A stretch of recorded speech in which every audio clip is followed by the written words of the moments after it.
everybody. All right, I have realized I've gotten a little bit ahead of myself in some of the instructions I've done about aerobatic airplanes and aerobatics, and I haven't even talked about competition, just the basic, okay, what is aerobatic competition if you wanted to get into it. And I encourage everybody to get into aerobatic competitions because one part is the camaraderie, but another part is being an aerobatic pilot, you really learn aerodynamics. I'm here to tell you, you don't even really understand it until you start applying it in every kind of attitude, including upside down. And it's fun. I mean, you definitely have that aspect as well. And it forces you to get into upset recovery instruction and lessons, which you should already feel like you ought to have. But if you don't, aerobatics forces that upon you and makes you overall a much better pilot. So for the industry, I think it does bring a lot of good things. So let's talk about competition, though. What is aerobatic competition? What are you doing? Overall, you're getting graded. You're in an aerobatic box that is about 3,300 feet by 3,300 feet. And to start out, it starts at 1,500 foot floor up to 3,000-ish feet. Really, though, when you're starting out, there isn't really a top of the box. Just make sure the judges can see you. So, what you get graded on? You get graded on a few different things. Your appearance, overall. If I were to look at you, we're sitting in the crowd, we're to look at you, the judges' table, how does it look? Does it look pleasing overall? Are you kind of in this performance zone that I'll talk about here in a little bit? And then other two things is your figures itself, so that loop, that roll, how did it actually look? And you get deducted so many points per error. So overall, something is worth so many points. A hammerhead, it's worth 17 K-value. That's what it's worth, just a straight up hammerhead. Well, if you end up getting 5 degrees off heading at any point, maybe on the rollout, every 5 degrees is a point deduction. Every 5 degrees of bank is a point deduction. So the things that start kind of going on your points get deducted and deducted. At the end of the sequence, you want to have more points than everybody else, which means you have the least amount of errors. And then there's also penalties going outside of the box in certain categories, and also taking breaks, which breaks are almost always a lower penalty than if you were to go out of the box, because we want to encourage that you take a wing wag and it's your choice to take a break. Maybe you forgot a figure, had a brain fart, or you decided that it was a less of a penalty to do that than to go out of the box. Or the best one is before you get low. That's one that we want you to wing wag. So overall, it's appreciated. So there's different categories. Starting off, first and foremost, you have a primary category. Primary, it's get your feet wet. You actually aren't supposed to do them any more than 2 times. There are some waivers, but it's just to get your feet wet. You go up, it's about 5 or 6 maneuvers. You have a loop, a roll, probably a spin in there, half Cuban maybe. So it's just there to get you accustomed to the idea of being in a box. You don't get penalized for going outside the box. And the floor is 1,500 feet. So also, something a lot of new competitors do is have a safety pilot with you. And you are totally welcome to do that. Have a safety pilot. If you have an extra seat, just have somebody in there your first couple of competitions until you can at least get past that initial rush of you having everything and wanting to look good, and then you're getting graded, oh, where's the aerobatic box, all this stuff that eventually will start to become normal, but it's just not when you start out. So have a safety pilot with you. They're there for safety. They're not going to give you pointers or anything like that. But when you're climbing up and all that, and before you enter the box, they can be like, hey, here's the box, this is what it looks like. Next is the sportsman category. Primary and sportsman, you fly the known sequence. So for all of the year, in this case 2019, everywhere in the world, there's the same sequence that every primary guy is flying and every sportsman guy is flying. Sportsman is it's kind of like any of your basic maneuvers, any of your aerobatic maneuvers, but just the maneuver itself for the most part. Like if you have a hammerhead, there won't be rolls on the up and the down on the nose and things like that. For the most part, though, just about anything you'd see in the Arresti diagram, with the exception to a few little things like snaps, square loops, things like that, you could see on a known sequence. A sportsman known sequence. You also have an option of a free once you get to sportsman. A free is you design it. There are certain parameters and certain rules to make sure everybody is on an even playing field. So, for example, you're limited on the total K value. Generally, it's the same amount of points as the known because not everyone's flying for you. You also will have a limit amount of figures. So this year is 12 figures, and you have to have certain family figures in there. So there has to be some form of half looping maneuvers in this year. So that kind of stuff you'll see. You create a free, a judge has to sign off on it. So then when you show up at the contest, that's one of the things that you have to make sure you have with you is your free with the judge's signature. But it's optional. Overall, I recommend you do it because you're choosing the figures. So you can pick all those figures that you're good at, and you also can pick the figures that are great for your airplane too. So that's something to do. It's also, there's two different playing fields. There's the win part, which you're just going to put in 12 really easy figures for the most amount of K value that you can get. That way, oh, I just screwed up a vertical line. Oh, well, that was only a couple of points. It's not as bad as if I screwed up a hammerhead with a quarter roll on the up and a 2-8 on the down or something. If you don't understand, it's fine. We'll get there. But per figure, there isn't as much of a risk. So those are the guys that, although it's boring as all heck to watch, they fly the figures well, they win. And then there's also the mentality of moving up. So if you looked at my free for my sporty, I ended up adding a few things that you would see in the intermediate because when I made the transition to intermediate, I didn't want it to be as crazy as drastic. Was it harder to win? Yes, it was definitely harder to win, but my answer to that is why can't I have my cake and eat it too, right?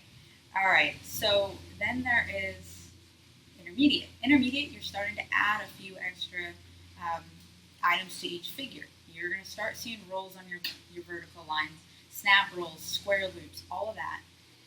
You must have a free on top of your known, and the third flight is an unknown, which that is the most change that you're going to have. Flying an unknown sequence. What it is 12 hours beforehand, you get handed an unknown, this sequence, and the first time you fly it is getting judged in the box. So normally it happens the next morning. So it's a night where you're up studying, trying to figure everything out, walking through it, trying to figure out what the winds, how you want to position yourself, and the big question is, well, how do you know what figures are on? There's a few different ways you can look it up. If you actually go onto the IAC website, you can go from there, go onto the sequences, go to the unknown sequences. You may have to do it from the previous year if it's the beginning of this year. You start looking through those sequences and you can see all the different unknown sequences. It also will list any figures. I keep saying sequence, I mean figure. It'll also list all the figures as well. Next category, advanced. Advanced is what it sounds like. It gets real. That is also the first category that you could go on to Worlds. Worlds is only for advanced and unlimited categories, and it alternates each year. Unlimited, I mean, that's godly. I mean, you are doing some amazing stuff. Both advanced and unlimited level, I mean, you really are talking air show levels to begin with. And you're going to start getting a lot more positive, negative G's. Rolls in different directions, on different lines, different areas of your figures. It's phenomenal to watch. Also, once you get to intermediate, your floor goes down to 1,200 feet. This is approximates. Everything's in meters. Advanced, you're down to about 650. And then unlimited is like 320, 330. Don't quote me, but somewhere in there. So that's your different categories. Now, what do you do your first competition? What do you have to bring? What should you expect? So first and foremost, go ahead and pre-register online ahead of time. What that does, it allows the contest director or whoever is doing the coordination for that, for participants, are able to actually go on and go, okay, I should have this amount of t-shirts. I should plan for this amount of people for the banquets. I need this much space. It gives them an idea of what to plan for before you just show up the week up. So go online, it's the IAC website, go to the contest calendar, and from there you can click on it and do a online registration. When you show up, there is always a registration fee. Sometimes varies category to category, sometimes it doesn't. Oftentimes it varies to what you want. If you're going to stay for the banquet and you have to pay for banquet, all those extra things. If you want a t-shirt, sometimes they break it up or sometimes it's just a flat rate. Contests are not really making money, contrary to anyone's belief, and the competitors aren't winning anything either financially. You get trophies and increase your ego, but that's financially you're not really getting anything extra. So that money, most of it's actually just covering liability insurance for the event itself, and then the remainder of that's covering all the other costs: the waters, your t-shirts, the banquet. It really is literally at the end of it, the chapter breaks even. They really aren't making a profit off of this. Hanger fees, expect a hanger fee. It's not always the case. Generally, it's about $10, $20 a night, so that's something to budget for. Most competitions are anywhere from $100 to $200 for the competition. That's everything that I just had described. You got to pay for gas, so however much your airplane eats, consider that. If you budget a half hour every time you go in the box of fuel burn, you'll be more than okay. Really, you're only up in the air for a couple of minutes, but I just financially budget a half hour per flight. And your hotel costs. They're hotels. So your standard hotel cost depends on your level of desire for what you want with your hotel. And a lot of times, a lot of people camp out, so don't be ashamed of that. I did get the bozo for sleeping in a hangar. But so many other people have done it and not been bozoed, so your chances are much better that you will not get a bozo award. Alright, so when you first show up, you want to go to registration. Well, after you say hi to everybody, shake hands, meet everyone, and start having a good time. Once you show up at registration, there's a few things. I always have my registration work printed out, so I'll have that. I don't have it with me right now. They're also going to ask for a few other things. They're going to want your pilot certificate, your medical, your your IAC. You should also have your EAA card on you as well. Your IC card, your EAA card. If you are going in with a free, sporty is optional. Everyone else above that is a mandate. Then you also need to have signed by a judge, any judge, your free sequence. Recommended, depends how many judges there are, but you normally, if you bring about 15 printouts, copies of your A, B, and C forms, you're in a good, and all those have to have the judge's signature, then you'll be good there. You also need to have proof of insurance, so it's all in my pouch in here. Proof of insurance, my insurance actually specifies that it's competition insurance. So have your proof of insurance with it. Northwest Insurance, what they did for me is they actually have a little, they handed me a separate envelope that says, here, show for competitions. $1 million liability insurance, that's the standard required for an aerobatic competition. So you have that, you have the proof of insurance. You also need to show your registration, your airworthiness certificate. That is going to show up in your tech inspection. So during registration, you're going to be handed a tech form. That tech form has to be filled out by specific people at the contest. They will specify who can fill out the tech forms. You go with them. They have a clipboard and this piece of paper. They're checking their airworthiness, your registration, your insurance, your operation limitations if you're an experimental, or your operating handbook. Also operating limitations if you are certified. So they're going to look for those. Then they're also going to do a walk around of your aircraft. So before the tech inspection, make sure the plane is ready to go as you are going to fly in the competition. So what that means is your bag's out, whatever seatbelt, stick configuration, any of that stuff that you're going to have in there, have it in. This is when the plane is competition ready to go. And they're going to go through and they're going to inspect it. It's a pre-flight. It's your standard pre-flight that you would go to. It's not like the FAA is inspecting it, okay? No offense to the FAA. Also, we're going to check your parachute. So you must have a parachute. I get that you might be a single pilot.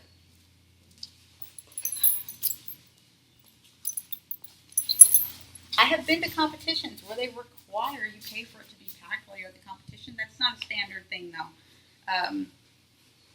You can ask ahead of time, but generally, like I said, that's not standard. Really, what they're going to look for, it may be different in your parachute, but they're going to check and make sure that you are within your 180 days. So, about 6 months. And they're going to inspect that. So that is what all is going to be expected of you when you first show up in competition. Competition hints. What should you do? How should you be at one? It's fun. They're good people. Everyone here, we are welcoming. We want new people in this business. So volunteer. Really get yourself into the group, involved in the group. You're going to learn a lot. Sit on the judges' table as much as you can, or the judges' chairs. Sit in the chair line. Go up, volunteer. Being assistant judge and recorder, that's where you're going to learn the most. So if you can help it, try to get those positions. Do not be upset if you get boundary judge every now and again. You're kind of sitting out, but it's nice because you can kind of just watch other people fly and go through everything. And there is going to be a briefing. Online, normally it's posted the briefing, sometimes on the acro list. So go online, check the briefing. It's starting to rain. Sorry about that. I'm going to speak up. See what time the briefing is. First time competitors, there is an after briefing for you guys. So go ahead and get on that as well. If you're like me, I showed up my first competition by myself. People are welcoming. Just immerse yourself into it. I know it's daunting, but just go ahead and do it. Ideally, you have someone there you're going with, but hey, just show up. Someone's going to adopt you. A few people will adopt you, and you're going to have a good time. All right?